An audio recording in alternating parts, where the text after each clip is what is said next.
You say, Christine, how are people trafficked? And I'll just tell you a couple of stories and then show you a DVD and continue of just some girls in the shelter now. Girls that thought they were going to get a job.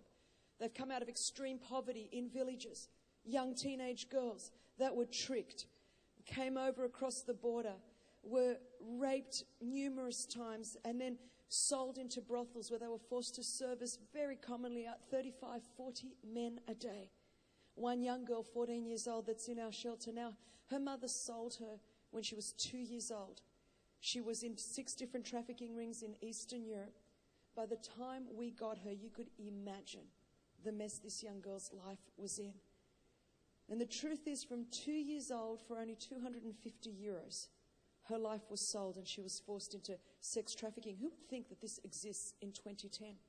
In 2010, that we have another young girl who at 22 thought she was coming over to become a hairdresser in Greece. And then she was trafficked. In one case, she serviced multiplied dozens of men a day forced to do this.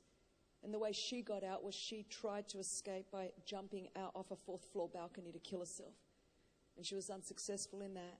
And because of our relationship with the anti-trafficking authorities, we were able to get her and begin to see her life restored and renewed in the shelter. Another 5-year-old girl whose mother was taken from Georgia, trafficked through Turkey, was raped in Turkey and beaten. I couldn't even begin to tell you some of the horrific stories where she conceived this child. They tried to take the child and they didn't, because they worked out that she would be calmer if she kept the child. And then at 5, they were going to separate the mother and the child and put the child in one of those orphanages where they literally just kind of like steel beds and they come in and hose them at night without any love, any touch.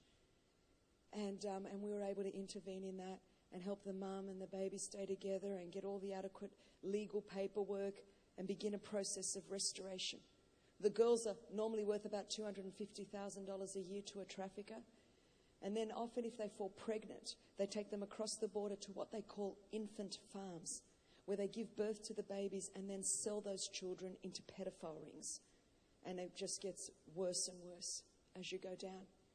And often often before they die too, it is not unusual that they will harvest their organs and sell their organs on the black market. It's not like we're talking about human beings when you talk in these levels. It's like they have them like cattle and begin to sell them off. Who would think, church, on our watch, that this would be happening on the earth? And not just once or twice, but we're talking by the millions.